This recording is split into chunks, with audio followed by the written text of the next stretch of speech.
maanta waxaan ka hadlaynaa mowduuc muhiim u ah caafimaadka ragga dhammaantiis. daciifnimada shahwada waa caqabad saamaysa nolosha lamaanaha iyo dhalmada labadaba. waxaan u kala jebin doonaa mowduucan sababaha, calaamadaha iyo xalka ugu habboon ee hadda aad samayn karto. caafimaadka taranku wuxuu ku xiran yahay tayada iyo tirada shahwadaada labadaba inay fiican yihiin. macnaha tayada iyo tiraduba inay fiican yihiin. inaad fahamto dhibaatada waa tillaabada koowaad ee aad xalka u heli karto. rag badan ayaa ka xishooda inay ka hadlaan, laakiin waa xanuun inta badan la daaweyn karo. maanta waxaan ku siin doonaa macluumaad cilmiyeed oo in badan ku caawin doona insha allah. fadlan si fiican u dhegayso qodobadan si aad u beddesho noloshaada raganimada, caafimaadkaaga xagga taranka si uu isu bedelo. mowduucan si fiican u dhegayso. shahwada daciifka ah micnaheedu ma aha in aadan weligaa dhalma samayn doonin marnaba. macnaha shahwada haday daciif tahay inaadan wax dhali karin micnaheedu maaha. waxaa inta badanaa ka dhalataa habnololeed qaldan ama xanuuno qarsoon oo jira. labadaa shay ayaa keeni kara inta badan shahwadu inay daciifto. jirkaaga wuxuu u baahan yahay nafaqo dheelitiran si uu u soo saaro shahwo taya leh, tiro ahaan iyo tay ahaanba. waxaan ku bilaabaynaa sababaha ugu weyn ee keena dhibaatadan caafimaadka ragga inta badan haysata. sababaha qaar inta badan waa kuwa dabiici ah, qaarna waa kuwa inta badan dadku ay gacantooda ku keensadaan. waxaa jira xiriiro toos ah oo ka dhexeeya maskaxda iyo soo saarista hormoonada. macnaha haddii hormoonka testosteronka uu hoos u dhaco, shahwaduna way daciifaysaa tiro ahaan iyo tay ahaan labadaba. marka maskaxda iyo hormoonada way isku xiran yihiin. sidoo kale caqabada labaad inta badan ee tirada ama tayada shahwada yaraysa waa kulaylka badan ee xubinta taranka. wuxuu dilaa inta badan kulaylkaasi unugyada shahwada ee nool. macnaha kulaylka maxaa keeni kara marka? inaad xirato dhar aad kuugu dhegan ama adag ama dhar kulayl ku dhalinaya xiniyahaaga waxay dhib ku keeni kartaa caafimaadka xiniyahaaga. marka xiniyaha caafimaadkoodu dhibaato gaartana waxaa yaraanaya tiradii iyo tayadii shahwada. sidoo kale isticmaalka maandooriyaha waxaa caqabada labaad oo saameyn karta shahwadaadu inay hoos u dhacdo. cudurada qaarkood sida sokorta waxay sidoo kale yareyn karaan awoodda tayada iyo tirada shahwada ragga. haddii aad sokor qabto, haddii aad macaanka basato, haddii aad waxyaabaha cabitaanada warshadaysan aad isticmaasho, shahwadaada tayadeeda iyo tiradeedu waa yaraanaysaa. infekshanada ku dhaca mareenka kaadida sida kaadi haysta ama qanjirka prostateka inta badan waxay keeni karaan in uu barar ku samaysmo qaybaha ugu muhiimsan ee shahwada soo saara.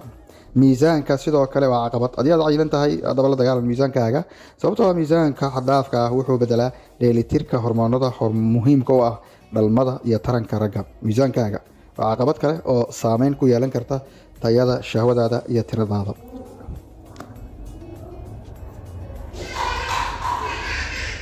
walbahaarka iyo diiqada inta badan haddii aad dadka stareeska inta badan u nugul aad tahay, waxaa hoos u dhacaya rabitaankaaga, tayadaada shahwadaada, tirada shahwadaada. inta badan isticmaalka daawooyinka qaar in la iska isticmaalo maandooriyaha ugu badanaato. inaad fadhido saacado dhowr ah weliba fadhigaasi wuxuu dilaa ama keenaa kulayl xubnaha taranka inuu gaaro, taasna ay dhaawacdo xubintii taranka. intaas marka laga soo tago, waxaa jira waxyaabo kale oo dhaawaca shahwada tiradooda iyo tayadooda. waxaa ka mid ah ka shaqaynta goobaha kiimikada ama shucaaca. labaduba waxay daciifiyaan abuurka ama taranka shahwada ragga. dhaawacyo hore kuugu dhacay haddii ay jiraan, sida kubad oo xiniyaha kaaga dhacdo oo kale, waxay keeni kartaa in shaqadii xiniyuhu ay yaraadaan. cudurka galaha varicocele waa mid ka mid ah kuwa ugu caansan ee keena in shahwadu hoos u dhacdo. nafaqadarrada waa mid ka mid a iyadana waxyaabaha keeni kara in shahwadu yaraato. waxaa kaloo muhiim ah oo aysan dadku ku baraarugsanayn hurdada oo yaraata. hurdada marka ay yaraato ama dhafarkaagu baran yahay, waxa ay carqaladaynaysaa in dib u habeysmo jirkaaga. unugyadii shahwada soo saari lahaa inuu dib usoo habeeyo ayay taas hoos u dhigaysaa. marka dhafarka badan waa inaad joojiso. xanuunada ku dhaca sidaan hore usoo sheegnay qanjirka prostate ay saameyn ku yeelan karaan sidoo kale shahwada tiradeeda iyo tayadeeda in ay yaraato.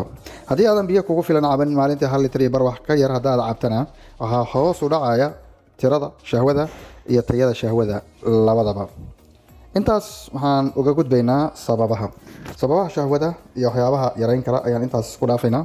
waxaan hadda ka hadlaynaa calaamadaha. inta badan hadda waxaan u gudbaynaa sidaan ku ogaa karto in shahwadaadu daciif tahay. calaamada koowaad waa dhibaato xagga dhalmada ah ama uurka oo dib u dhaca. haddii dhibaato dhalmada ama uurka dib u dhaco shahwadaada waa inaad baarto. rabitaanka galmada oo yaraada waa calaamad kale oo muhiim ah oo shahwada in tiradeedii tiriyadeedii labadaba saameyn ay ku yeelan karto.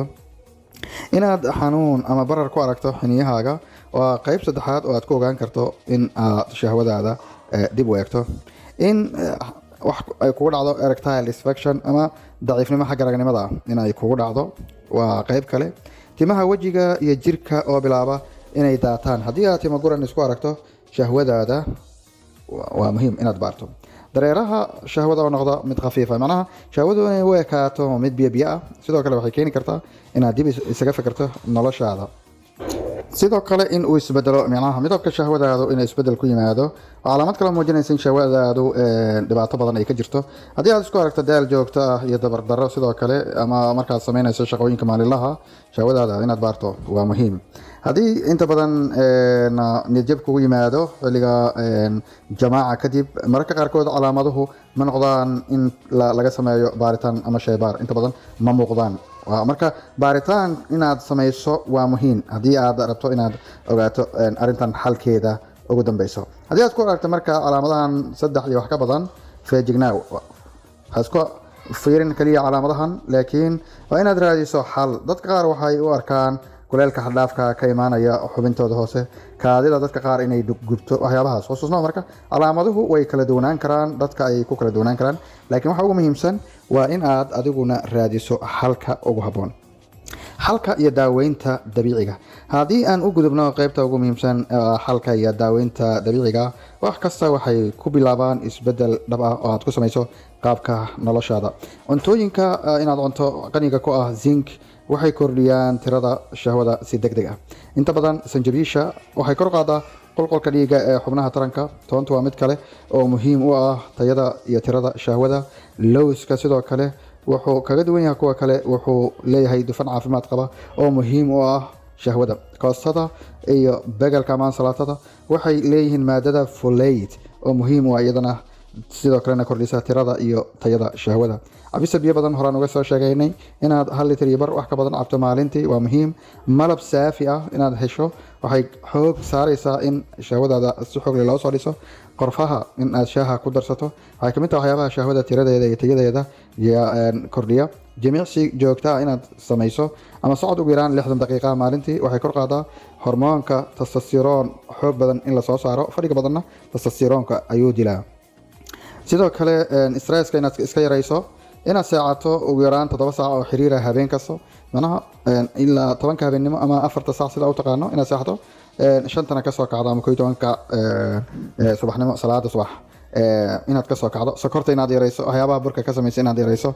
ukunta iyo waxyaabaha borotiinka ka samaysan inaad cunto sababtoo ah waxaa ku jira vitamin E oo muhiim u ah tayada iyo tirada shahwada. kalluunka waxaa ku jira sidoo kale omega 3 oo ah maado hagaajisa qaabka iyo waliba socodka shahwada qulqulkeeda. sidoo kale bocorka waa mid ka mid ah waxyaabaha qanjirka prostate oo shahwada muhiim u ah caawiya. haddii marka prostate-ka aad ka xanuunsan tahay bocorka muhiim uu ku yahay. haddii shahwadaadu hoos u dhacday bocorku muhiim ayuu ku yahay. bocorki muhiim ayuu ku yahay.